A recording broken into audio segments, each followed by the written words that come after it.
భాగవతం 6వ స్కందం 13వ అధ్యాయం చర్చించుకుంటాము. సో విత్రాసురుని చంపిన తర్వాత ఇంద్రుని పాపం వెంటాడుతుంది ఒక వ్యక్తి రూపంలో. సో ఆ పాపం నుంచి ఆయన భయపడి పారిపోయి ఆయనకు అర్థమైపోతుంది, నేను పాపం చేశాను, పెద్ద అపరాధం చేశానని. సో ఆయన దాక్కొని తర్వాత ఆయన ఎలా తన్ని ఈ పాపం నుంచి ముక్తి పొందుతాడు, మళ్ళీ తిరిగి ఇంద్రియ యొక్క పదవిని పొందుతాడు అనే విషయం మొత్తం ఈ యొక్క అధ్యాయంలో చర్చించుకుంటాము. సో మంగళాచరణ చేసుకొని స్టార్ట్ చేద్దామంట. ఓం అజ్ఞానతిమిరాంధస్య జ్ఞానాంజనశలాకయ చక్షురున్మిళితం యేన తస్మై శ్రీ గురవే నమః. శ్రీచైతన్యమనోభీష్టం స్థాపితం యేన భూతలే స్వయం రూపః కదా మహ్యం దదాతి స్వపదాంతికం.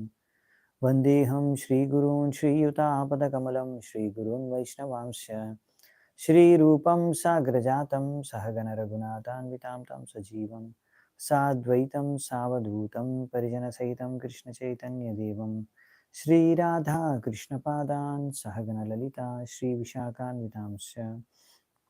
నమా ఓం విష్ణుపాదాయ కృష్ణప్రేష్ఠాయ భూతలే శ్రీమతే భక్తివేదాంత స్వామినితి నామినే. నమస్తే సారస్వతే దేవే గౌరవాణి ప్రచారిణి నిర్విశేష శూన్యవాది పాశ్చాత్యదేశధారిణి. నమో మహావదన్యాయ కృష్ణ ప్రేమ ప్రదాయతే కృష్ణాయ కృష్ణ చైతన్య నామినే గౌరత్విసే నమః. హే కృష్ణ కరుణా సింధు దీనబంధు జగత్పతే గోపేశ గోపికాకాంత రాధాకాంత నమోస్తుతే.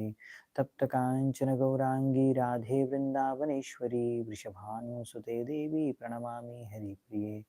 నీలాచల నివాసాయ నిత్యాయ పరమాత్మనే బలభద్ర సుభద్రాభ్యాం జగన్నాథాయ తే నమః. వాంఛాకల్పతరుభ్యశ్చ కృపా సింధుభ్య ఏవ చ పతితానాం పావనేభ్యో వైష్ణవేభ్యో నమో నమః. జయ శ్రీకృష్ణ చైతన్య ప్రభు నిత్యానంద శ్రీ అద్వైత గదాధర శ్రీవాసాది గౌరభక్తవృంద. హరే కృష్ణ కృష్ణ కృష్ణ హరే హరే హరే రామ రామ రామ హరే హరే.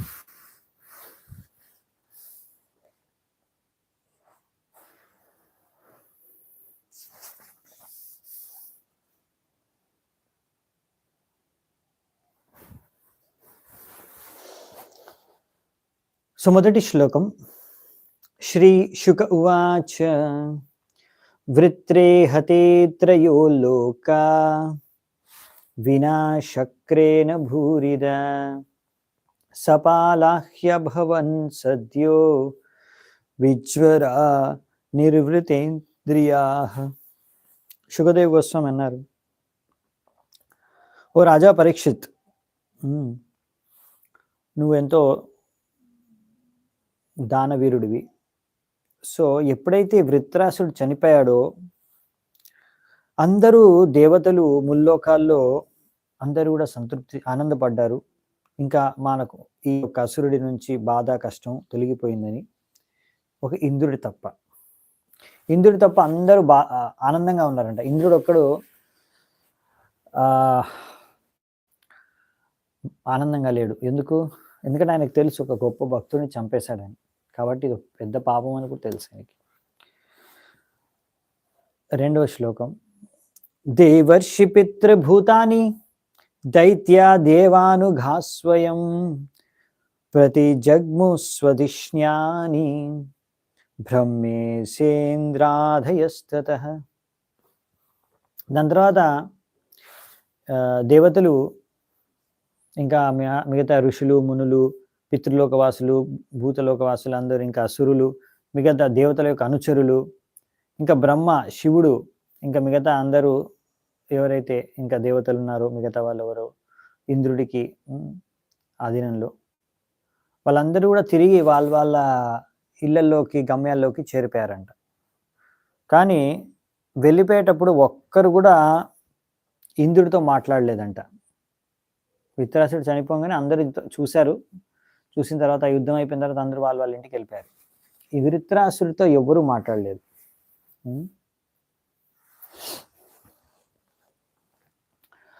సో ఎందుకు అంటే ఇంద్రుడు ఆల్రెడీ ఇప్పుడు డిస్టర్బ్ అయి ఉన్నాడు అని బ్రహ్మ, శివుడు, మిగతా దేవతలు వాళ్ళు వెళ్ళిపోయారు. ఎందుకంటే ఇక్కడ వృత్రాసుడు అసలైతే బ్రాహ్మణుడు, వైష్ణవుడు, భక్తుడు. సో, ఆయన్ని చంపేశారు కాబట్టి ఇంద్రుడు ఇప్పుడు కొంచెం డిస్టర్బ్ అయిపోయాడు. నేను తప్పు చేశానని ఒక విధంగా. అందుకనే వెంటనే ఇంద్రుడు అక్కడి నుంచి వెళ్ళిపోతాడు. ఎక్కడికెళ్తాడో చూద్దామంట. అసలు ఏం జరుగుతుందో చూద్దామంట. సో, రాజోవాచ శ్రీరాజోవాచ ఇంద్రస్యానిర్వృతేర్హేతుం శ్రోతుం ఇచ్చామి భూమునే జేనాసన్ సుఖినో దేవో హరేర్దుఃఖం కుతో భవత్. సో మహారాజ్ పరీక్షితు సుఖదేవ్ గోస్వామి అడుగుతున్నాడు, ఓ మహాముని, ఎందుకు ఇంద్రుడు బాధపడ్డాడు? ఎందుకు ఆయన ఆనందంగా లేడు? వృత్రాసురుడిని చంపాలనుకున్నాడు, చంపేశాడు. ఈ విషయం నేను తెలుసుకోవాలనుకుంటున్నాను ఒకటి. ఇంకొక ప్రశ్న ఏంటంటే, ఎప్పుడైతే వృత్రాసురుణ్ణి చంపేశాడో అక్కడున్న దేవతలందరూ ఎంతో ఆనందంగానే ఉన్నారే, మరి ఇంద్రుడు ఒక్కడే ఎందుకు ఆనందం అనుభవించలేదు? ఇది ప్రశ్న అన్నమాట. సో మామూలుగా ఇది ఏంటి, ఒక విధంగా చెప్పాలంటే మంచి ప్రశ్నే. ఎందుకంటే అందరు దేవతలు ఆనందంగా ఉన్నప్పుడు మరి ఇంద్రుడికి ఏంటి సమస్య? ఇంద్రుడు కూడా ఆనందంగా ఉండొచ్చు కదా. కానీ మనకి విషయం అర్థమవుతుంది ఇక్కడ. యాక్చువల్లీ వృత్రాసురుడు ఒక అసురుడి పరివారంలో జన్మించిన గొప్ప భక్తుడు. ఎలాగైతే ప్రహ్లాద్ మహారాజు, బలి మహారాజు, వీళ్ళందరూ కూడా అసుర పరివారంలో జన్మించిన గొప్ప భక్తులు. అవునా? సో అలాగే ఇక్కడ వృత్రాసురుడు కూడా సత్కర్మాణి పునో విప్రో మంత్రతంత్ర విశారద అవైష్ణవో గురుర్న స్యాద్ వైష్ణవ స్వపచో గురు. ఒకవేళ ఒకడు బ్రాహ్మణుడు కావచ్చు ఒకరు, కానీ మంత్రతంత్రాల్లో చాలా నైపుణ్యం కలిగి ఉండవచ్చు. కానీ ఒకవేళ అతను వైష్ణవుడు కాకపోతే గురువు అవ్వలేరు. అంటే ఒక మంచి బ్రాహ్మణుడు వైష్ణవుడు కావచ్చు, కాకపోవచ్చు, కానీ ఒక వైష్ణవుడు అంటే ఆయన ఆల్రెడీ బ్రాహ్మణుడు. ప్రభుపాదులు ఒక ఉదాహరణ ఇస్తారు. A millionaire may very easily possess hundreds and thousands of dollars. ఒకతను కరోడ్పతి అన్నాం అనుకోండి, కోటీశ్వరుడు అన్నాం అనుకోండి, అంటే ఆయన దగ్గర లక్షలు లక్షలు వేలు వేలు ఉన్నట్టే, అప్పుడే ఆయన కోటీశ్వరుడు. కానీ ఒకవేళ ఒక దగ్గర లక్షల రూపాయలు ఉన్నాయి, లక్షల రూపాయలు ఉన్నాయి, వేల రూపాయలు ఉన్నాయి అంటే ఆయన కోటీశ్వరుడా? కావచ్చు, కాకపోవచ్చు. అవునా? అలాగే ప్రతి బ్రాహ్మణుడు వైష్ణవుడు కాదు, కానీ ప్రతి వైష్ణవుడు బ్రాహ్మణుడు బై డిఫాల్ట్ అనమాట. ఒకవేళ వారు వైష్ణవుడు అంటే బై డిఫాల్ట్ బ్రాహ్మణుడు. అవునా? సో అందుకే బ్రాహ్మణుడిని చంపితేనే అన్నిటికన్నా పెద్ద పాపం, అపరాధం. సో ఇక్కడ ఆయన వైష్ణవుని చంపేశాడు, అంటే అన్నిటికన్నా శ్రేష్టమైన బ్రాహ్మణుని చంపేశారు. అసుర శరీరంలో పుడితేనేంటి, అసుర పరివారంలో పుడితేంటి, కానీ ఆయన వైష్ణవుడు కనుక, విష్ణు భక్తుడు కనుక ఆయన బ్రాహ్మణుడు. శ్రీ శుక ఉవాచ వృత్ర విక్రమ సంవిఘ్న సర్వే దేవ సహర్షిభి తద్వధాయార్తయన్నింద్రం నైచ్చద్భీతో బృహద్వదాత్. శుకదేవ్ గోస్వామి ఇలా జవాబిచ్చారు. ఎప్పుడైతే అందరూ గొప్ప ఋషులు, దేవతలు వీళ్ళందరూ కూడా వృత్రాసురుడి యొక్క అపారమైన శక్తిని చూసి భయపడిపోయారో, అప్పుడు వాళ్ళందరూ వెళ్ళి ఇంద్రుడిని అడిగారు, దయచేసి ఓ ఇంద్ర ఇతన్ని చంపేసేయి. కానీ ఇంద్రుడికి అప్పుడే భయం వేసింది, ఇతను బ్రాహ్మణుడు, ని చంపడం మంచిది కాదు అనేసి వాళ్ళ యొక్క దీన్ని స్వీకరించలేదు, వాళ్ళ యొక్క కోరికను కానీ రిక్వెస్ట్ని కానీ. ఇంద్రుడు అన్నాడు, ఇంద్ర ఉవాచ స్త్రీ భూధృమజ్జలైరేనో విశ్వరూప వదోద్భవం విభక్తం అనుగ్రహ్ణాద్భిర్వృత్రహత్యాం క్వమర్చ్యహం. నేను ఎప్పుడైతే విశ్వరూపుడిని చంపానో నాకు చాలా పాపం తగిలింది, కానీ ఆ పాపాలన్నీ తర్వాత స్త్రీలు, ఈ భూమి, చెట్లు, ఇంకా నీరు పంచుకోవడం కారణంగా నాకు విముక్తి లభించింది. తద్వారా నేను ఆ పాపం నుంచి ముక్తి పొందగలిగాను. కానీ ఇప్పుడు నేను మళ్ళీ ధృతరాష్ట్రుడు ఇంకో బ్రాహ్మణుడిని చంపితే, ఎందుకంటే నాకు త్వష్ట ఆయనని యజ్ఞం ద్వారా ఉత్పన్నం చేస్తాడు కదా! కాబట్టి మళ్ళీ నాకు పాపం తగులుతుంది. దాని నుంచి నేను మళ్ళీ ఎలా ముక్తి పొందాలి? సో, శుకదేవ్ గోస్వామి చెప్తున్నారన్నమాట. అందుకే ఋషయస్తద్ ఉపాకర్ణ్య మహేంద్రం అబ్రువన్ యాజయిష్యామ భద్రం తే హయమేధేన మాస్మభైః. సో శుకదేవ్ గోస్వామి అంటున్నాడు, ఈ విధంగా విన్న తర్వాత ఋషులందరూ చెప్పారంట అప్పుడు ఇంద్రుడికి, ఓ దేవరాజ్ ఇంద్ర, నీకంతా శుభమే కలుగుగాక, నువ్వేం భయపడాల్సిన అవసరం లేదు. మేము నీకోసం అశ్వమేధ యజ్ఞం చేస్తాం. తద్వారా మీరు ఏ పాపం చేసిన, బ్రహ్మహత్య, బ్రాహ్మణుడిని చంపిన, హత్య చేసిన దాని నుంచి కూడా మీరు బయటపడవచ్చు. ఆ పాపం నుంచి కూడా మీరు ముక్తి పొందవచ్చు. సో మీరేం కంగారు పడాల్సిన అవసరం లేదు. అశ్వమేధ యజ్ఞం చేసేస్తాం మీకోసం. హయమేధేన పురుషం పరమాత్మానమీశ్వరం ఇష్ట్వా నారాయణం దేవం మోక్షసేపి జగద్వధాత్.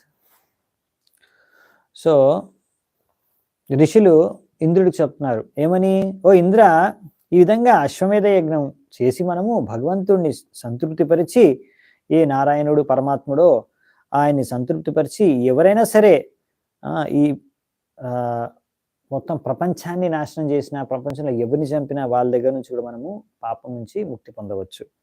ఇంకా ఇలాంటి అసురుడు వృత్రాసురుడిని చంపడం వలన వచ్చే పాపం నుంచి ఈజీగా ముక్తి పొందవచ్చు అని చెప్పేశారు. చూడండి ఇంకేం చెప్తున్నారంటే 8-9 శ్లోకాల్లో, బ్రహ్మ పితృః గోగ్నో మాతృహాచార్య భగవాన్ స్వాధా పుల్కశకో వాపి శుద్ధ్యేరన్యస్య కీర్తనాత్ తమశ్వమేధేన మహామఖేన శ్రద్ధాన్వితోస్మాభిరనుష్ఠితేన హత్వాపి సబ్రహ్మచరాచరం త్వం నలిప్యసే కిం కలనిగ్రహేణ. ఎవరైతే ఒక బ్రాహ్మణుడిని చంపేశారో, లేకపోతే ఒక వ్యక్తి ఎవరైతే ఆవును చంపుతారో, లేకపోతే ఒక వ్యక్తి ఎవరైతే తన తండ్రిని చంపుతారో, తన తల్లిని చంపుతారో, లేకపోతే తన గురువుని చంపుతారో, అతను ఆయన యొక్క చేసిన పాపం నుంచి భగవంతుని నారాయణుడి నామం జపం చేసి ఆ పాపం యొక్క ఫలితాల నుంచి, పాపం నుంచి ముక్తి పొందవచ్చు. ఇంకా వేరే పాప పురుషులు అంటే కుక్కను తినే చండాలులు, ఎవరైతే శూద్రుల కన్నా కూడా తక్కువైన వాళ్ళు, ఈ విధంగా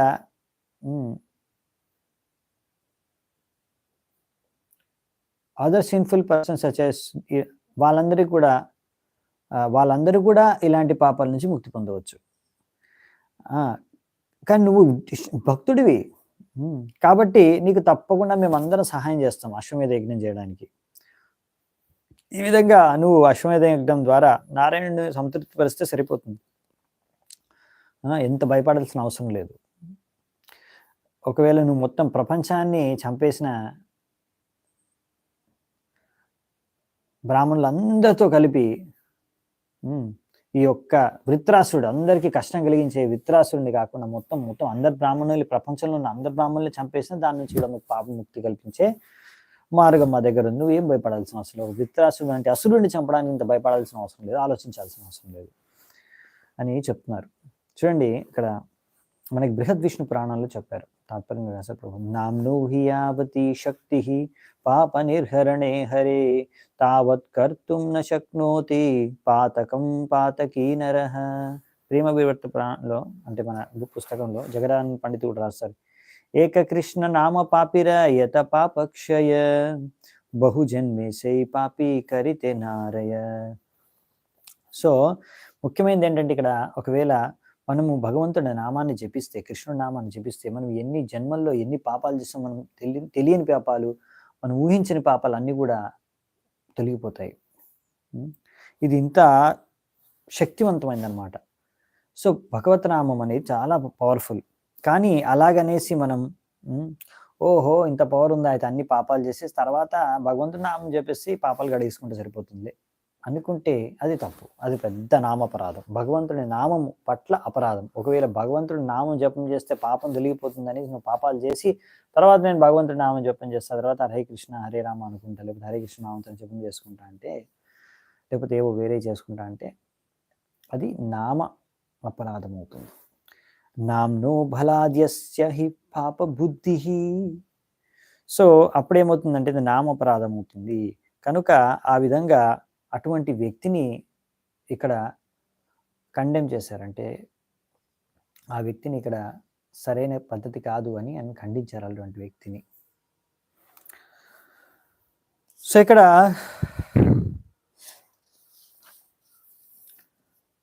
ప్రభుపాదులు వారు ఇలా రకరకాల these verses name the performers of various sinful deeds. In Manu Samhita, the following names are given. So రకరకాల వ్యక్తులు జన్మిస్తారు, రకరకాల జాతులు ఉంటాయి. అవునా? లైక్ ఒక బ్రాహ్మణుడు a son begotten by a brahmana and born from the womb of a shudra. అంటే ఒకవేళ బ్రాహ్మణుడు ఒక శూద్రుడి తల్లి, శూద్ర స్త్రీ నుంచి ఒక కొడుకుని కంటే ఆ కొడుకుని పారశవ లేకపోతే నిషాడ జాతికి చెందినవాడు అవుతాడు. ఏ హంటర్ అకస్టమ్డ్ స్టీలింగ్. సో ఇతను ఒక వేటగాడు, ఇంకా దోపిడీ దొంగ ఆ టైప్ అనమాట. అలాగే ఒకవేళ ఒకరు ఒక పుత్రుని కంటే ఇలా ఎ sun begotten by the Nishada, ఈ నిషాడ ఇంకొక శూద్ర స్త్రీ నుంచి పుత్ర సంతానం కంటే ఆ యొక్క పుత్రుని పుక్కస అంటారు. లేకపోతే ఒక child begotten by Kshatriya in the womb of daughter of a శూద్ర, అంటే మళ్ళీ ఒక క్షత్రియుడు శూద్ర స్త్రీ నుంచి కంటే ఆ పుత్రుని ఉగ్ర అంటారు. అలాగే child begotten by Shudra in the womb of a daughter of Kshatriya. So శూద్రుడు క్షత్రియ స్త్రీ నుంచి ఒక సంతానం కంటే ఆ సంతానాన్ని క్షట్ట అంటారు. అలాగే క్షత్రియ ఒక లో క్లాస్ స్త్రీ నుంచి కంటే శ్వాద అంటారు ఆ సంతానాన్ని. అంటే శ్వాద అంటే డాగ్ ఈటర్, కుక్క మాంసం తినేవాడు. సో ఇలాంటి అందరూ సంతానం కూడా చాలా సిన్ఫుల్, పాప పురుషులుగా, పాప సంతానంగా గుర్తించారనమాట. కానీ ఇలాంటి ఇప్పుడు అసుర కులంలో పుట్టడం కూడా అనేది ఒక విధంగా మంచి జన్మ కాదు. సో ఈ విధంగా ఎంత నీచమైన జన్మ లభించిన ఒక వ్యక్తికి, ఎంత పాపాత్ముడైనా సరే ఒక వ్యక్తి, కానీ ఒక వ్యక్తి, ఇలాంటి వ్యక్తి కూడా భగవంతుడి నామము జపిస్తే అతను కూడా హరే కృష్ణ నామం జపించి సంపూర్ణంగా శుద్ధమైపోయి పాపం నుంచి ముక్తమైపోయి భగవద్ధామానికి తిరిగి వెళ్ళొచ్చు. ఇదన్నమాట ఇక్కడ చెప్పేది. కిరాట హూనాంధ్ర పులింద పుల్కష ఆవీర శుంభాయమనాకషాదయ ఏ చ పాప యదపాశ్రయాశ్రయ శుద్ధ్యంతి తస్మై ప్రభ విష్ణవే నమః.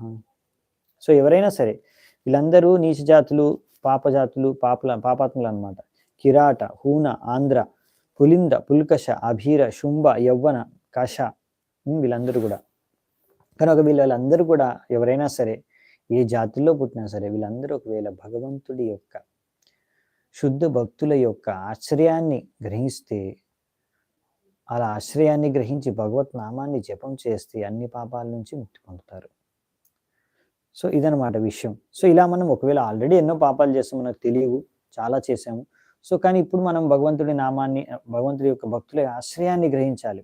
చాలా ఇంపార్టెంట్, ఇండిపెండెంట్ కాదు. సో మనం ఒక శుద్ధ భక్తుల యొక్క గురువు యొక్క పాదాశ్రయాన్ని గ్రహించి తర్వాత ఆయన యొక్క అధ్యక్షతలో మనము ఇలా భక్తుల యొక్క ఆశ్రయంలోకి వచ్చి తర్వాత మనము ఇలా భగవత్నామాన్ని జపిస్తే మన పాపాలు తొలగిపోతాయి. అంతేగాని చేసుకున్న పాపాలు ముందు, అంతేగాని ఇలా మనము పాపాలు అచ్చా! తొలగిపోతాయిలే అనేసి భగవద్నామం జపించేదే పాపాలు తొలగించుకోవడానికి. సో, మళ్ళీ పాపాలు జేసి, మళ్ళీ భగవద్నామం జపిస్తే సరిపోతుంది అనుకోని పాపాలు జేస్తే, అప్పుడది పెద్ద అపరాధం అవుతుందనమాట. హ్మ్. సో, అందుకని ఇక్కడ ముందు ఇంద్రుడిని, విత్రాసురుడిని చంపుమని అక్కడున్న ఋషులు, మునులు అందరూ గూడా ఆయనకి సూచించారు. నువ్వేం కంగారు పడాల్సిన అవసరం లేదు. అశ్వమేధ యజ్ఞం జేసేసి అన్ని పాపాల నుంచి తొలగించేస్తాం నిన్ను అని. సో, కానీ ఇప్పుడు మనం అది మరి అనుకోవచ్చు కదా! నువ్వు మరి మళ్ళీ మీరంటున్నారు ప్రభుజీ ఇంద్రుడికి పాపం తగులుతుంది అని. మరెందుకు ఇంద్రుడు బాధపడుతున్నాడు, భయపడుతున్నాడు అంటే, ఇదే విషయం మీకిప్పుడు అర్థమవుతుంది. చాలా ముందు ఋషులు, మునులు అందరూ జెప్పేసారు. "ఓహ్! నువ్వేం కంగారు పడకు. మీ పాపం నుంచి ముక్తి చేస్తాను. ఈ పాపం చెయ్యి తర్వాత మా దగ్గర ప్రాసెస్ ఉంది రెడీగా." సో, కానీ విషయం ఏంటంటే, ఇలా మనము ముందే ప్లాన్ జేసుకొని పాపం జేసి, ఆ తర్వాత ఈ విధంగా ప్రాయశ్చిత్తం ఉంది. లేకపోతే ఈ విధమైన కార్యం, యజ్ఞము, మంత్రము, జపం జేస్తే నా పాపం నుంచి తొలగిపోతుంది అని ప్లాన్ జేసుకొని ముందే పాపం చేశామనుకోండి, అలాంటి పాపాల నుంచి మనకు ముక్తి లభించదంట. నువ్వు ఏం యజ్ఞాలు జేసినా. సో, ఈ విషయము ఇక్కడ మనకి వచ్చే శ్లోకం నుంచి స్పష్టమవుతుంది. శ్రీ శుక ఉవాచ ఏవం సంచోదితో విప్రైర్మరుత్వానహనద్రిపుం బ్రహ్మహత్యాహతే తస్మిన్ ఆససాద వృషాకపిం. శుకదేవ గోస్వామి అంటున్నారు, ఈ విధంగా ఋషుల మునుల యొక్క ప్రోత్సాహంతో ఇంద్రుడు వృత్రాసురుణ్ణి చంపేశాడు. దీని తర్వాత ఎప్పుడైతే వృత్రాసురుణ్ణి చంపేశాడో వెంటనే ఆయన యొక్క పాపకర్మ ఇలా బ్రహ్మహత్య చేసినందు కారణంగా ఈ ఇంద్రుణ్ణి వెంబడించింది. ఈ తగిలిపోయింది, పాపం తగిలింది ఇప్పుడు ఇంద్రుడికి. సో, ఈ విధంగా ఇక్కడ మనకి ప్రభుపాదుల వారు రాస్తున్నారు, ఈ ఇంద్రుడు ఈ బ్రహ్మహత్య చేసి పాపం నుంచి అధిగమించలేకపోయాడు. అవునా? ముందు కూడా ఒకసారి బ్రాహ్మణుడిని చంపాడు, తన గురువునే చంపేశాడు, విశ్వరూపుణ్ణి. అప్పుడు సరే, అప్పుడు చాలా క్రోధంలో వచ్చేసి ఆవేశంలో తలకాయ తీసేశాడు ఆయనది. కానీ ఈసారి మాత్రం ఆయన ఋషులు మునుల యొక్క సూచనల మేరకు బాగా ప్లాన్ చేసుకొని ముందు నుంచే ఈ పాపాన్ని చేశాడు. కాబట్టి ఈ పాపము ముందు చేసిన పాపము కన్నా చాలా పెద్దది. ఇది చాలా ఇంపార్టెంట్ అర్థం చేసుకోవడం. సో, తెలియకుండా చేశారు, ఆవేశంలో చేశారు, యాక్సిడెంటల్లీ మిస్టేక్ అయిపోయిందంటే దానికి ఒక లెవెల్ పాపం ఉంటుంది. ఇక్కడ కావాలని ముందే ప్లాన్ చేసుకొని ఈ పాపం చెయ్యాలి, వీడిని మర్డర్ చేయాలి, వీడిని చంపేయాలి ప్లాన్ చేసుకొని చేస్తే దాని యొక్క రియాక్షన్, దాని యొక్క పాపకర్మ పెద్దది. అది ఇంకా పెద్ద పాపం. అందుకనే ఇక్కడ వెంటనే ఇంద్రుడు ఇప్పుడు ఏదో యజ్ఞం చేసేసి తప్పించుకోలేకపోయాడు ఈ పాపం నుంచి. ఇప్పుడు ఈ పాప ఫలితాన్ని అనుభవించవలసి వచ్చింది ఇంద్రుడికి. ఈ పాప ఫలితం నుంచి అనుభవించిన తర్వాత ఎన్నో కాలం, ఆ కాలమంతా అనుభవించిన తర్వాత అప్పుడు అతనికి మళ్ళీ అశ్వమేధ యజ్ఞం చేయడానికి అర్హత పొంది తర్వాత అశ్వమేధ యజ్ఞం చేసి దాని నుంచి సంపూర్ణంగా ముక్తి పొందుతాడు. సో, ఈ విధంగా ముందు నుంచే ప్లాన్ చేసుకొని తర్వాత భగవంతుడి నామం జపం చేస్తే సరిపోతుందిలే, ఇప్పుడు పాపాలు చేసుకోవచ్చు అని చేసుకుంటే అది చాలా తప్పు. దాని ద్వారా నువ్వు అలా పాపం చేసి తర్వాత ప్రాయశ్చిత్తం చేసుకుంటే సరిపోతుంది అనుకుంటే అలా ప్రాయశ్చిత్తం చేసుకున్నా మీకు ఆ పాపం నుంచి ముక్తి లభించదు. ఆ పాపం యొక్క ఫలితాన్ని అనుభవించవలసి వస్తుంది. దాని తర్వాత ఈ ఇంద్రుడు ఇక్కడ నుంచి అందుకే మళ్ళీ ఇంద్ర పదవిని కూడా వదులుకొని ఈ పాప ఫలితాన్ని అనుభవించవలసి వస్తుంది. ఆ సమయంలో ఇంద్రుడు లేని సమయంలో నహుష అనే రాజు ఇంద్రుడి స్థానంలో అక్కడ ఆయన స్వర్గానికి రాజు అయ్యి పరిపాలించాడు అనమాట. సో, ఇంద్రుడు మరి పాపం నుంచి ఎలా ముక్తి పొందాలని ఇప్పుడు ఆయన పెద్ద టెన్షన్లో పడిపోతాడు. తయేంద్ర శ్వాసహతాపం నిర్వృత్తిర్నాముమావిశత్ హ్రీమంతం వాచ్యతాం ప్రాప్తం సుఖయంత్యప్యగుణాః. ఈ విధంగా దేవతల యొక్క అడ్వైస్, దేవతల యొక్క సూచన మేరకు ఇంద్రుడు వృత్రాసురుణ్ణి చంపేశాడు. కాబట్టి ఇప్పుడు ఆయనకు పాపం తగిలింది. అవునా? సో, ఇక్కడ మిగతా దేవతలందరూ హ్యాపీగా ఉన్నారు, ఎందుకు వాళ్ళు చంపలే కదా. సో వాళ్ళు పీస్ఫుల్గా ఉన్నారు, హ్యాపీగా ఉన్నారు వాళ్ళ అసురుడు చనిపోయాడని. కానీ ఇంద్రుడు మాత్రం విత్రాసురుడిని చంపినందుకు ఆయనకు మాత్రం ఏమాత్రం ఆనందం కలగలేదు. కాబట్టి ఇంద్రుడిలో ఎన్నో మంచి లక్షణాలు ఉన్నాయి, ఎంతో సహన శక్తి ఉంది, ఎంతో ఐశ్వర్యం ఉంది, ఇంకా ఎన్నో గొప్ప గుణాలు ఉన్నాయి. కానీ ఏవి కూడా ఆయనని దుఃఖాన్ని నుంచి బయటికి తీసుకురాలేకపోయాయి. సో ఈ విధంగా ఒక వ్యక్తి పాపాన్ని చేసి ఆనందంగా ఉండలేడు. అతని దగ్గర ఎంత ఐశ్వర్యం ఉన్నా సరే. ఇది చాలా ఇంపార్టెంట్. చాలా మంది పాపాలు చేసి ఎలాగో వాళ్ళు డబ్బు సంపాదించేస్తారు, కోట్లు బ్లాక్లో. కానీ వాళ్ళ జీవితంలో వాళ్ళ మనస్సులో అశాంతి ఉండదు, ఆనందం ఉండదు, ఎప్పుడు టెన్షను, భయము. సో అందుకనే ఇక్కడ ఇది చూడొచ్చు మనం. Indra found this to be true. ఇంద్రుడికి అర్థమైపోయింది, అరే నాకు ఇంత ఐశ్వర్యం ఉంది, నాకు ఇంత గొప్ప, నేను చాలా గొప్పవాడిని, అంటే అన్ని రకాల సద్గుణాలు ఉన్నాయి, అయినా కానీ ఇవన్నీ నన్ను ఏమీ శాంతంగా నేను ఉండలేకపోతున్నాను, భయపడుతున్నాను, నాకు చాలా బాధ కలుగుతుంది, నేను ఈ పాపం నుంచి ముక్తి పొందలేకపోతున్నాను. సో అప్పుడు అందరు జనాలు అనడం మొదలుపెట్టారు, ఈ ఈ వ్యక్తి, ఈ ఇంద్రుడు స్వర్గాన్ని భోగించడానికి ఏం చేశాడు? బ్రహ్మహత్య చేశాడు, బ్రాహ్మణుడిని చంపేశాడు. సో అందుకనే ఈ విధంగా అందరూ ఆయన మాట్లాడడం, వీడు జస్ట్ ఇతను స్వర్గాన్ని భోగించాలనే ఒక మాత్రం ఉద్దేశంతో బ్రహ్మహత్య చేశాడు, బ్రాహ్మణుడిని చంపేశాడు, బ్రాహ్మణుడు. సో అందరి అనడం అతను అసలు సహించలేకపోతున్నాడు. తాం దదర్శనుభావంతిం చాండాలిం ఇవ రూపిణీం జరయా వేపమానాగ్నిం మానాంగిం యక్ష్మా గ్రస్తాం అసృక్పతాం వికీర్య ఫలితాన్ క్షేమా శేషాంస్ తిష్ట తిష్టేతి భాషిణీం మీనగంధ్యసు గంధేన కుర్వతి మార్గదూషణం. సో ఇంద్రుడు ఈ పాప ఇప్పుడు ఒక రూపము, ఈ పాపము ఆయన చేసిన పాపం ఒక రూపాన్ని ధరించి ఆ రూపం ఇప్పుడు ఆయన వెంబడించింది. ఇతను ఆ రూపం ఎలా ఉందంటే ఒక చండాల స్త్రీ రూపాన్ని ధరించిందంట, లో క్లాస్ స్త్రీ రూపంని.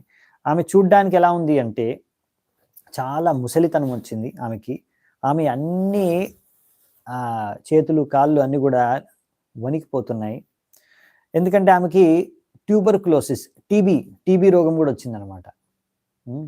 దాని తర్వాత ఆమె మొత్తం శరీరము, ఇంకా ఆమె బట్టలు అన్నీ కూడా రక్తంతో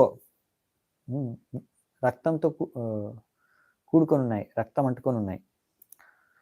ఇంకా ఆమె నుంచి ఎంతో భరించలేని చేప వాసన వస్తుంది.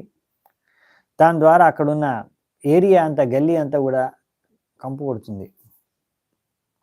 సో ఇంద్రుడు ఆమెను చూడగానే దూరం నుంచి పరిగెడుతున్నాడు. ఆమె అంటుంది, ఆగు ఆగు ఇంద్ర, ఆగు ఆగు అని వెంటబడుతుంది అనమాట, వెంబడిస్తుంది ఈ పాపం ఒక రూపాన్ని ధరించి. సో ఈ విధంగా ఒక వ్యక్తి ఎప్పుడైతే టీబీ రోగం వస్తుందో అప్పుడు ఆయన రక్తాన్ని కక్కుతాడు. సో ఆ విధంగా ఆ రక్తాన్ని కక్కి ఆమె రక్తం అంతా కూడా ఆమె శరీరం, ఇంకా ఆమె యొక్క వస్త్రాల పైన ఉందంట. నభోగతో దిశ సర్వా సహస్రాక్షో విశంపతే ప్రాగుదీచిం దిశం తూర్ణం ప్రవిష్టో నృపం మానసం. సో ఇంద్రుడు ముందు ఆకాశంలో ఎగిరి పరిగెడుతున్నాడు, కానీ అక్కడ కూడా ఆ స్త్రీ, పాపముతో పాప రూపం దాల్చిన స్త్రీ, సో ఆమె వెంబడిస్తుంది వెనకాల. ఎక్కడ వెళ్తే అక్కడ వెనకాలే వస్తుందన్నమాట, ఇంద్రుడిని వదలట్లేదు. ఇంకా ఇంద్రుడు ఎక్కడ వెళ్ళాలని వెతుకుతూ ఫైనల్గా నార్త్ ఈస్ట్లో ఉన్న మానస సరోవర అనే కొలనులోకి వెళ్ళి అక్కడ ప్రవేశించాడు. మానస సరోవరం లోపలికి ప్రవేశించేశాడు. అక్కడెక్కడ దాక్కున్నాడంటే స ఆవసత్, ఇది 15వ నంబర్ శ్లోకము. స ఆవసత్ పుష్కరనాల తంతూన్ అలబ్ధ భోగో యదిహాగ్నిదూతః వర్షాని సాహస్రమలక్షితోంతః సంచింతయన్ బ్రహ్మవధాద్ విమోక్షం.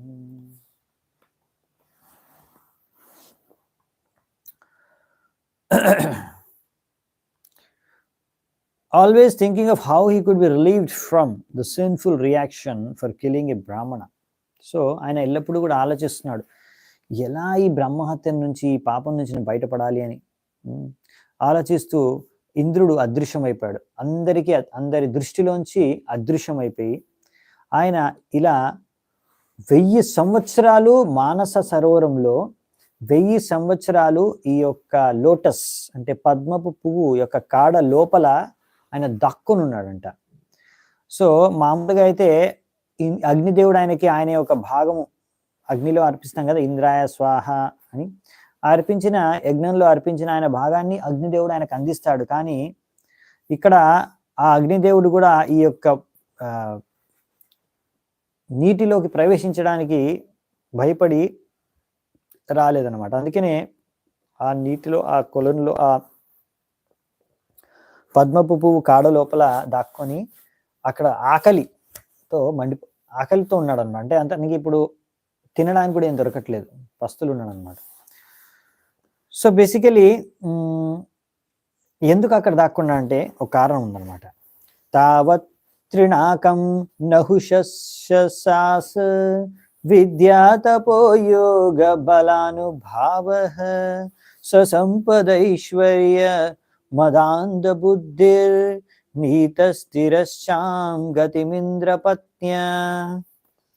ఇప్పుడు మరి ఇంద్రుడు ఇక్కడ 1000 సంవత్సరాలు మరి మానస సరోవరంలో ఎవరికి తెలియకుండా అదృశ్య రూపంలో దాక్కునుంటే, మరి ఇక్కడ నహుష అనే ఒక వ్యక్తి, ఆయనకి ఈ స్వర్గాన్ని ఏలే అధికారము, యోగ్యత ఉన్నందు కారణంగా ఆయన యొక్క జ్ఞానము, తపస్య, శక్తి ద్వారా ఆయన ఇప్పుడు ఇంద్రుడి స్థానంలో స్వర్గానికి రాజు అయ్యాడు. కానీ ఎంతో శక్తి, సామర్థ్యం, ఐశ్వర్యం ద్వారా మదమెక్కి ఈ యొక్క నహుష ఒకసారి ఏం చేశాడంటే, ఈ యొక్క ఇంద్రుడి యొక్క భార్య అయిన సచీదేవిని భోగించడానికి ఆయనకు కోరిక కలిగి ఆమెకి కబురు పెట్టాడు అనమాట. ఈ విధంగా ఆయన ప్రయత్నించడానికి చేసినప్పుడు నహుష అక్కడ ఉన్న బ్రాహ్మణుల యొక్క శాపం ద్వారా ఒక పాముగా తర్వాత మారిపోయాడు నహుష. సో ఈ స్టోరీ డీటెయిల్గా మళ్ళీ ఇంకో దగ్గర వస్తుంది, ఇంకోసారి అప్పుడు చూద్దామంట. సో ఇప్పుడు ఇంద్రుడి గురించి చూద్దాం ఏం జరిగిందని. తతో గతో బ్రహ్మ గిరోపహూత రితం భరధ్యాన నివారితాగ పాపస్తు దిగ్దేవతయా హతౌజాస్ తం నాభ్యభూత్ అవితం విష్ణుపత్న్యా. సో ఇంద్రుడి యొక్క పాపాలు, ఇంద్రుడి యొక్క పాపాలు రుద్రుడి యొక్క ప్రభావం ద్వారా తగ్గిపోయాయంట. ఈ రుద్రులు అంటే వీళ్ళు దిక్కుల యొక్క దేవతలు, వాళ్ళ ద్వారా పాపాలు మెల్లిగా తగ్గడం జరిగింది. తర్వాత ఈ ఇంద్రుడు ఇక్కడ భగవంతుడి యొక్క భార్య అయిన లక్ష్మీదేవి యొక్క సంరక్షణలో ఉన్నాడు. ఎందుకంటే ఆ లక్ష్మీదేవి అక్కడ ఉంటుందన్నమాట, నివసిస్తుంది. Resides in the lotus clusters of Manasa. So అందుకనే ఆ లక్ష్మీదేవి యొక్క సంరక్షణలో ఉండడం కారణంగా ఇంద్రుడిని ఈ యొక్క పాపాలు ఆయన్ని ఏమీ చేయలేకపోయాయి. సో ఈ విధంగా ఆయన అక్కడ ఉండి ఏం చేశాడు, విష్ణువుని ఆరాధించుకున్నాడు. ఇలా విష్ణువుని ఆరాధించుకోవడం ఎంతో నిజాయితీతో, ఎంతో చాలా సంకల్పంతో, నిజాయితీతో భగవంతుడు విష్ణువుని ఆయన ఆరాధించుకోవడం, ధ్యానం చేసుకోవడం మొదలుపెట్టాడు. అందుకారణంగా మెల్లిమెల్లిగా అన్ని పాపకార్యాలు, అన్ని పాపాల యొక్క కర్మల నుంచి ఆయన ముక్తుడైపోయాడు. తర్వాత మెల్లిమెల్లిగా ఆయనకు మళ్ళీ తిరిగి స్వర్గంలో స్థానం లభించింది. మళ్ళీ బ్రాహ్మణులు ఆయనని ఇంద్రుడిని రాజుగా నియమించారు. సో ఇదంతా జరగడానికి ఆయనకి 1000 సంవత్సరాలు ఆయన అలా అక్కడ భగవంతుడికి ఆరాధన చేసుకోవాల్సి వచ్చింది, తపస్సు చేసుకోవాల్సి వచ్చింది, దాక్కొని ఉండాల్సి వచ్చింది. తం చ బ్రహ్మ ఋషయోభ్యేత్య హయమేధేన భారత యతావద్ దీక్షయన్ చక్రుః పురుషారాధనేన ఓ రాజా, ఆ విధంగా ఎప్పుడైతే ఇంద్రుడు మళ్ళీ తిరిగి స్వర్గలోకానికి వెళ్ళాడో తర్వాత అప్పుడు బ్రాహ్మణులు ఆయన దగ్గరకు వెళ్ళి ఆయన్ని మళ్ళీ సరైన దీక్ష ఇచ్చి వాళ్ళకి అంటే ఆయన్ని మళ్ళీ అశ్వమేధ యజ్ఞం ఆయన ద్వారా చేయించారు. తద్వారా భగవంతుడిని సంతృప్తిపరిచారు. సంతృప్తిపరచడానికి చేశారు. అతేజ్యమానే పురుషే సర్వదేవామయాత్మని అశ్వమేధే మహేంద్రేణ వితతే బ్రహ్మ వాదిభిః స వై త్వాష్ట్రావధో భూయాన్ అపి పాపాచయో నృప నీతస్థేనైవ శూన్యాయ నిహార ఇవ భానునా. సో ఈ విధంగా అశ్వమేధ యజ్ఞము ఆ బ్రాహ్మణులు ఎవరైతే చేశారో తద్వారా చేసి ఇంద్రుడి ఇంకా సమస్త పాపాల నుంచి కూడా ఆయన్ని ముక్తుని చేసేశారు. ఎందుకంటే ముఖ్యంగా ఏంటంటే ఆ యజ్ఞంలో ఇదంతా విష్ణువుని సంతృప్తిపరచడానికి చేయడం కారణంగా ఈయన అన్ని పాపాల నుంచి ముక్తి లభించింది ఈయనకి. ఓ రోజా ఈ విధంగా ఆయన ఎంతో భయంకరమైన పాపం చేసినా కానీ ఈ విధంగా ఈ యొక్క యజ్ఞం చేయడం ద్వారా ఎలాగైతే ఒక మంచు సూర్యోదయం అవ్వగానే మంచు అంతా కరిగిపోతుందో అలాగే ఈ యజ్ఞం చేసిన తర్వాత ఇంద్రుడు చేసిన పాపాలన్నీ కూడా కరిగిపోయాయి అన్నమాట, తొలగిపోయాయి. సవాజిమేదేన యతోధితేన వితాయమానేన మరీచిమిశ్రైః ఇష్ట్వాధియజ్ఞం పురుషం పురాణం ఇంద్రో మహానాస విదూత పాపః. సో ఇంద్రుడు దాని తర్వాత మరీచి ఇంకా మిగతా ఋషులందరూ కూడా ఆయన పైన కృప చూపించారు. తద్వారా వాళ్ళందరూ కూడా నియమాల అనుసారంగా యజ్ఞం చేశారు, భగవంతుడిని ఆరాధించుకున్నారు, ఆ పరమాత్ముడిని ఆరాధించుకున్నారు, ఆది పురుషుడిని ఆరాధించుకున్నారు. తద్వారా మళ్ళీ ఇంద్రుడు తన స్థానం, తన సమ్మానం, దేవరాజు ఇంద్రుడిగా తన యొక్క అధికారం దక్కిందనమాట. ఓకే, ఇంకా లాస్ట్ 22, 23 2 శ్లోకాలు ఉన్నాయి అంతే. ఇది కొంచెం షార్ట్ చాప్టరే, ఇది చూసుకొని ముగిద్దామంట. ఇదం మహాఖ్యానమశేష పాప్మనాం ప్రక్షాళనం తీర్థపదానుకీర్తనం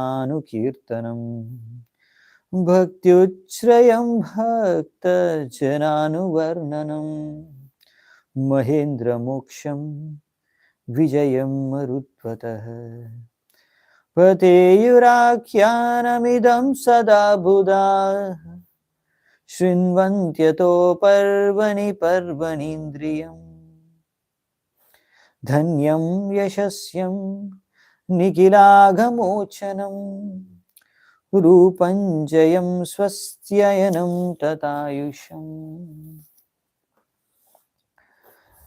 ఇక్కడ ఏం చెప్తున్నారంటే ఈ గొప్ప ఈ కథలో భగవంతుడి యొక్క గుణగానం ఉంది ఇక్కడ, అవునా? అంతేనా? ఇక్కడ ఫైనల్గా ఇంద్రుడికి ఎలా ముక్తి లభించింది? భగవంతుడికి ధ్యానం చేసుకుని, భగవంతుడికి ఆరాధించుకుని, భగవంతుడి కోసం యజ్ఞం చేసి ఆయనని సంతృప్తిపరిచిన తర్వాతే సంపూర్ణంగా ఆయన పాపం నుంచి ముక్తి పొందగలిగాడు. అందుకనే ఇందులో ఈ యొక్క ముందు కూడా ఉంది ఒకసారి విష్ణు కవచం, అది నారాయణ కవచం వచ్చినప్పుడు కూడా. సో బేసికల్లీ ఇక్కడ భగవంతుడి యొక్క గుణమహిమ ఇక్కడ వర్ణించబడింది. ఇక్కడ భక్తి గురించి కూడా వర్ణించబడింది. ఇక్కడ ఇంద్రుడు భక్తి చేసుకోవడం కారణంగానే కదా బయటపడింది. అలాగే ఇంద్రుడు, వృత్రాసుడు వంటి గొప్ప భక్తుల యొక్క గురించి కూడా ఇక్కడ వర్ణన ఉంది. ఇంకా అలాగే ఇంద్రుడు ఎలా తన పాపాన్ని నుంచి ముక్తి పొందాడు, ఎలా అసురుల పైన జయించాడు అనే విషయం గురించి చర్చించబడింది.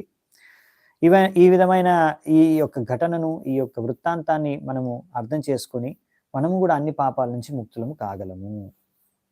అందుకనే విజ్ఞానవంతులందరూ కూడా అందరికీ ఉపదేశించేది ఏంటంటే ఈ యొక్క వృత్తాంతాన్ని, వృత్రాసురుడి యొక్క వృత్తాంతాన్ని అందరూ చదవాలి అని. ఒకవేళ ఒక వ్యక్తి ఈ వృత్తాంతాన్ని చదివితే అతను చాలా దక్షుడవుతాడంట. ఈ యొక్క ఇంద్రియాల్ని వినియోగించుకోవడానికి, కార్యాలు చేయడానికి, రకరకాల కార్యాలు. ఇంకా ఆయన ఐశ్వర్యం వర్ధిల్లుతుంది, ఆయన యొక్క ఖ్యాతి పెరుగుతుంది. ఈ విధంగా అతను అన్ని పాపాల నుంచి ముక్తుడవుతాడు. ఇంకా ఆయన అన్ని శత్రువుల్ని జయిస్తాడు. ఇంకా ఆయన యొక్క ఆయువు పెరుగుతుంది. ఈ యొక్క వృత్తాంతము అన్ని రకాలుగా కూడా మనకి మంగళదాయకం. అందుకనే పెద్ద పెద్ద గొప్ప గొప్ప పండితులందరూ కూడా ఈ యొక్క వృత్తాంతాన్ని తప్పకుండా రెగ్యులర్గా చదువుతారు. దీన్ని మళ్ళీ మళ్ళీ చదువుతారు. ఎప్పుడెప్పుడైతే ముఖ్యమైన పర్వదినాలు ఉంటాయో అలాంటి పర్వదినంలో ప్రతి ఫెస్టివల్ డేలో దీన్ని చదువుతారంట, వృత్రాసురుడు యొక్క వృత్తాంతాన్ని. ఎందుకంటే దీనివల్ల ఎన్నో లాభాలు ఉన్నాయి మనకి. సో అవన్నీ ఇక్కడ లాభాలు అంటే దీని యొక్క శృతి ఫలితం. మనము ఈ యొక్క కథ విన్నందుకు, వృత్రాసురుడి యొక్క కథ విన్నందుకు మనకు కలిగే శృతి ఫలితం ఏంటనేది ఇక్కడ ఈ శ్లోకంలో ఇచ్చారనమాట. సో ఇది ముఖ్యమైన విషయం. సో దీంతో వృత్రాసురుడి యొక్క కథ ముగుస్తుంది. కానీ ఒక విధంగా చెప్పాలంటే ఇంకా ముగియదు కూడా. ఎందుకంటే నెక్స్ట్ పరీక్షితులు ఇంకో ప్రశ్న పుట్టుకొస్తుంది. ఆ ప్రశ్న ఏంటంటే, అసలు వృత్రాసురుడు ఒక అసురుడ పరివారంలో పుట్టిన అంత గొప్ప భక్తుడు ఎలా అయ్యాడు? అదే ఇంద్రుడికి కూడా డౌట్ వచ్చింది, అవునా? అదే డౌట్ ఈయనకు కూడా మళ్ళీ వస్తుంది. ఆయన అడుగుతాడు సుఖదేవ గోస్వామి. అప్పుడు వృత్రాసురుడి యొక్క బ్యాక్గ్రౌండ్, బ్యాక్ స్టోరీ, హిస్టరీ, పూర్వపు జన్మ కథ, అసలు ఎవరు వృత్రాసురుడు, ఎలా అతను వృత్రాసురుడిగా జన్మించాడు, ఎందుకు అలా జన్మించవలసి వచ్చింది అనే కథ అంతా మొదలవుతుంది. అది ఇంకో పెద్ద కథ. సో అది నెక్స్ట్ అధ్యాయం నుంచి మొదలవుతుంది. కొన్ని అధ్యాయాలు నడుస్తుంది అది. సో అది మనము నెక్స్ట్ అధ్యాయంలో మోస్ట్లీ మంగళవారం రోజు చర్చించుకుందామంట. అప్పటి వరకు సెలవు. చాలా చాలా ధన్యవాదాలు. ఎంతో ఓపిక విన్నందుకు అందరికీ. శ్రీల ప్రభుపాదికి జై. గ్రంథరా శ్రీమద్ భాగవతం की जय. समवेत गौर भक्त वृंद की जय. निताय गौर सीतनाथ प्रेमानंदे. हरि हरि बोल.